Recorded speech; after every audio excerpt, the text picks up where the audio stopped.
شعبان المعظم کے بارے میں کویسچن ہوا تھا کہ جو ہم 15ویں شب میں عبادت کرتے ہیں، جاگتے ہیں، لوگ مساجد کے اندر آتے ہیں، اس کی شرعی حیثیت کیا ہے اور کیا یہ کوئی احادیث سے ثابت ہے اس کی فضیلت وغیرہ؟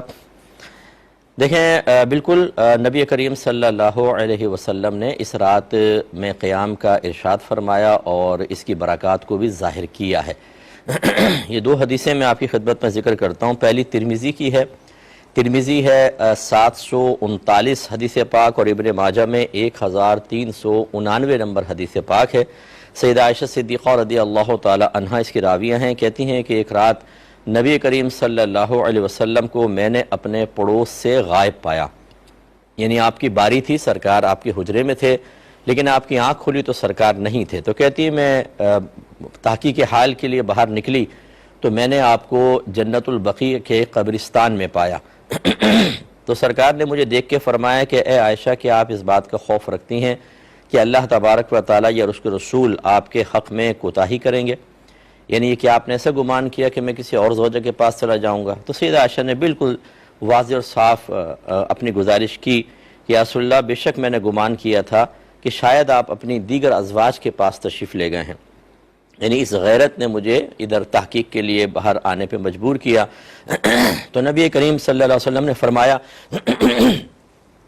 کہ بے شک اللہ تعالیٰ ان اللہ ینزل لیلۃ النصف من شعبان الی السماء الدنیا، کہ بے شک اللہ تعالیٰ 15ویں شعبان کو یا شعبان کی نصف شعبان کی رات کو اپنی شان کے لائق آسمان دنیا پر نزول فرماتا ہے۔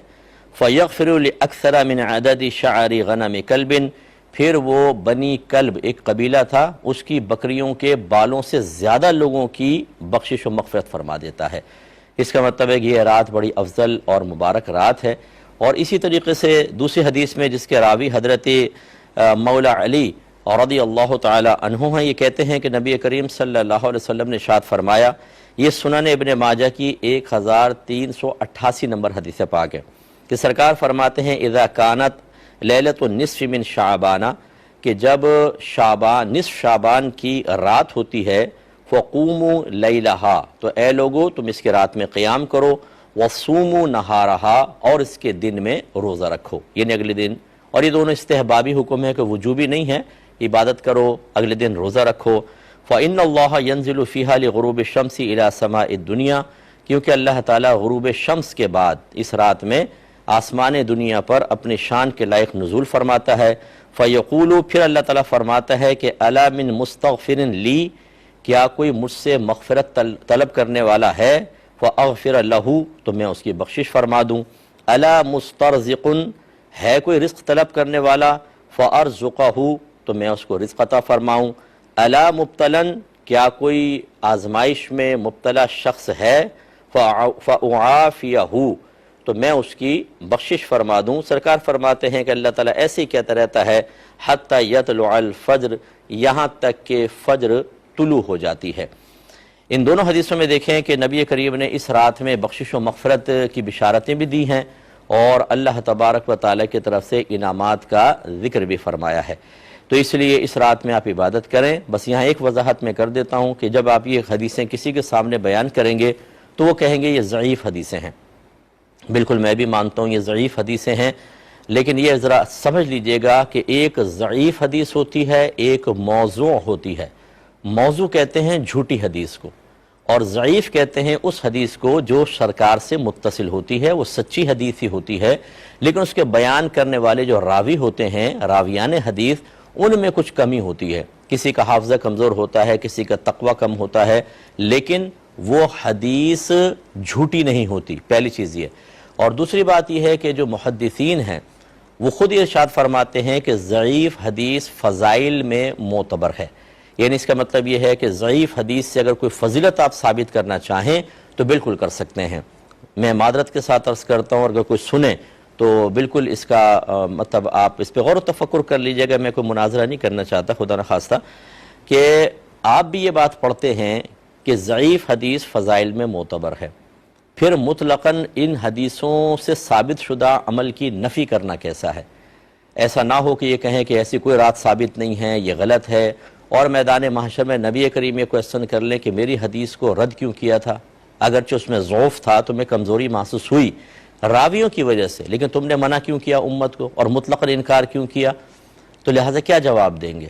ایسی چیز جو حدیث سے ثابت ہے وہ تو سنت کہلاتی ہے، بدعت تو نہیں کہلاتی۔ تو ایک تو یہ ہے۔ دوسرا ایک اور جہت ہے، وہ یہ کہ کیا اجتماعی طور پہ اس عبادات اختیار کر سکتے ہیں، جیسے مساجد میں آ جائیں؟ یہ بعض لوگ کہتے ہیں کہ چلو ٹھیک ہے حدیثوں سے ثابت ہوا، لیکن اپنے گھر میں عبادت کریں۔ آپ مساجد میں آ جاتے ہیں، وہاں پہ مجمع کثیر ہو جاتا ہے، یہ دکھائیں سرکار کے دور میں کہاں تھا؟ پہلی بات تو یہ کہ جب نبی کریم صلی اللہ علیہ وسلم کسی چیز کی فضیلت ذکر فرمائے، میں دائرہ ادب میں رہ کے کویسچن کرتا ہوں، تو کیا وہ یہ کہتے ہیں کہ اجتماع نہ کرنا بلکہ سنگل کرنا؟ بس کہاں لکھا ہے؟ نبی کریم نے تو نہیں فرمایا۔ جب ایک ترغیب دے دی تو وہ اجتماعی طور پہ کریں، انفرادی طور پہ کریں، یا مسجد میں کریں، گھر میں کریں، ہر چیز ہر طریقے سے مطلقاً ان فضیلتوں کو حاصل کرنے کی اجازت اس میں پوشیدہ ہوتی ہے۔ باقی یہ کہ نبی کریم صلی اللہ علیہ وسلم نے ایسا اہتمام کرتے نظر نہیں آئے، صحابہ کرام کرتے نظر نہیں آئے، تو کوئی بات نہیں۔ خود صحابہ کی زندگی ہمارے سامنے ہے کہ جب انہوں نے دیکھا کہ دین کو تقویت دینے والا کوئی معاملہ ہے، تو انہوں نے یہ نہیں دیکھا کہ نبی کریم نے کیا یا نہیں کیا، پہلے والوں نے کیا کہ نہیں کیا، انہوں نے اس کو اختیار کیا ہے۔ جیسے تراویح کی جماعت نبی کریم صلی اللہ علیہ وسلم کے دور میں نہیں ہوتی تھی، صدیق اکبر کے دور میں نہیں ہوتی تھی، لوگ تنہا تنہا پڑھتے تھے یا دو چار اپنی جماعت قائم کر لیا کرتے تھے۔ جب دور فاروقی آیا تو حضرت عمر فاروق رضی اللہ تعالی عنہ مسجد میں آیا اور آپ نے متفرق طور پہ لوگوں کو تراویح کی نماز ادا کرتے ہوئے پایا، تو آپ نے فرمایا میں چاہتا ہوں ان کو ایک امام کے پیچھے جمع کر دوں، اور پھر انہوں نے ایک امام مقرر کیا، جماعت قائم ہوئی۔ آپ تھوڑا سا لیٹ پہنچے تھے، آپ نے جب جماعت قائم ہوتی دیکھی تو آپ نے یہ تاریخی جملہ ارشاد فرمایا، نعمت البدعۃ ہذہ، یہ کیا ہی اچھی بدعت ہے۔ یعنی ہم نے بہت اچھا طریقہ جاری کر دیا کہ لوگ اجتماعی طور پر اب اس عبادت کو ادا کر رہے ہیں۔ انفرادیت میں بھی برکت ہے، لیکن اجتماعیت کی برکت کسی پر مخفی نہیں ہے۔ تو یہ تو صحابہ کرام کا طریقہ ہے۔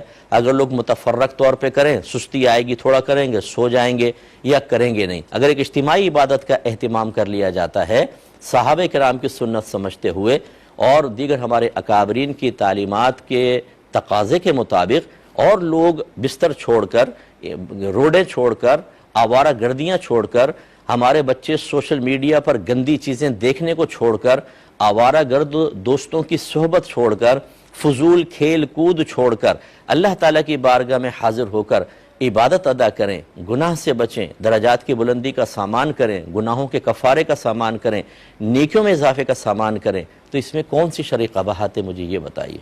اس لیے میں تمام بہن بھائیوں سے گزارش کرتا ہوں، کسی سے آپ کو جھگڑا نہیں کرنا، کسی سے بحث نہیں کرنی۔ کوئی نہیں کرنا چاہتا، کوئی بات نہیں، آپ کیجئے، ٹھیک ہے؟ کسی کو منوانا ہمارا کام نہیں ہوتا، ہمارا کام ہوتا ہے سمجھانا اور بتانا، یا ہم خود برکات کو حاصل کریں۔ اس رات میں ہو سکے، یہ رات شروع ہوتی ہے غروب آفتاب کے بعد شروع ہو جاتی ہے اور طلوع فجر تک رہتی ہے، جتنا موقع ملے، جب موقع ملے آپ عبادت اختیار کریں۔ یہ قیام کوئی فرض یا واجب نہیں ہے، لیکن کریں گے تو انشاءاللہ برکات حاصل ہوں گی۔ چاہیں تو پھر اگلے دن کا روزہ بھی رکھ لیں، یہ بھی باعث برکت ہے۔ نہیں رکھیں گے تب بھی آپ گناہگار نہیں ہوں گے، لیکن کریں گے تو انشاءاللہ برکات پائیں گے۔ جیسے نبی کریم صلی اللہ علیہ وسلم نے واضح بشارت عطا فرمائی کہ اس رات میں اللہ تعالیٰ بنی کلب کی بکریوں کے بالوں سے زیادہ لوگوں کو جہنم کی آگ سے نجات عطا فرماتا ہے۔ اللہ تعالیٰ سمجھنے کی توفیق عطا فرمائے۔